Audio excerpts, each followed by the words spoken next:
आरो जोङो सेथि मिथिनाय खारनानो जाहैबाय जोङो गिबियावनो जायफ्रा दाख्लै थांनाय साननैसोनि सिगां जिहेतु आसामनि सबसे गिदिर जि एग्जाम एपीएससी एग्जाम होननानै बुङो बे एग्जामाव गोबां कैंडिडेटफ्रा पास जाबाय जों बिथांमोनखौ जोङो मिरु इउपिपि लाइमोन गांखंनि जानानै बिथांमोनखौ जोङो साबायखर जासिबाय कंग्रेचुलेसन जासिबाय आरो बेजों लोगोसे जोंहा मोनसे गोग्गाथाव बाथ्राया नैबेसो जे थांनाय प्रमोद बर' सारनि नेतृत्वआव जों जि बड'फा सुपार 50 मिशन जि जोङो थांखिखौ लानानै खामानि मावबाय थादोंमोन आरो बे बड'फा सुपार 50 मिशननिफ्राय जोङो गासै 6 जन कैंडिडेटखौ जोङो बे एग्जामाव जोङो पास जानायखौ जों नुनो मोनदों दा बेहाय जोबोद माने बिथांमोनखौ जोङो दोलोनि जानानै मिरु लाइमोन गांखंनि जानानै जों बिथांमोनखौ स्पेशली जोङो कंग्रेचुलेसन जासियो जों साबायखर जासियो आरो बिथांमोननि पेरेन्ट्स बिथांमोननि नखर फेमिलि आरो बेजों लोगोसे बिटिआर ओनसोलनि साफ्रोमबो रायजो राजाफोरखौबो जोङो जायफोरा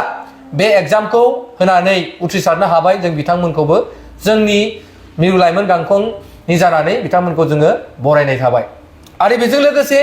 आरो जों बरायबावनो सानदों बिथांमोनखौ जोङो नैबे नोंथांमोननि मिडियानि गेजेरजों जायफोरा थांनाय माने मैयासो जिहेतु जोंहा जि एग्जाम होदोंमोन बेहाय गासै जोंनि बड'फा सुपार मिशन माने माबानिफ्राय गासै 34 स्टुडेन्टफ्रा कैंडिडेटफ्रा बे एग्जामखौ लिरदोंमोन आरो बे एग्जामाव गासै 26 कैंडिडेटफ्रा पास जादों क्लियार जादों दा बिथांमोनखौबो आङो बिथांमोननि नखर आरो बे कैंडिडेट बिथांमोनखौ आङो जोङो मिरु लाइमोन गांखंनि जानानै कंग्रेचुलेसन जासियो आरो बेजों लोगोसे जायफोरा माने एसे बे माबायाव थाबथादों बिथांमोनाबो जों खोनानो मोनदों जे बिथांमोनाबो नैबे मास मोननै मोनथामनि गेजेराव एग्जाम जाबावगोन एग्जामखौ होफिननो मोनगोन होननानै जों खोनानो मोनदों जे बिथांमोन जायफ्रा आद्रा थाबोबाय बिथांमोनखौबो जोङो एडभान्स जों कंग्रेचुलेसन जासिबाय जाहाथे बिथांमोना फैगोन समाव जाहाथे मोजां फरायनानै जाहाथे बिथांमोनाबो जाहाथे बे एग्जामखौ पास खालामनो हायो दा आं बेखिनिखौ जोङो मिरु लाइमोन गांखंनि जानानै जों बे साफ्रोमबो एपीएससी एग्जाम आरो जेईई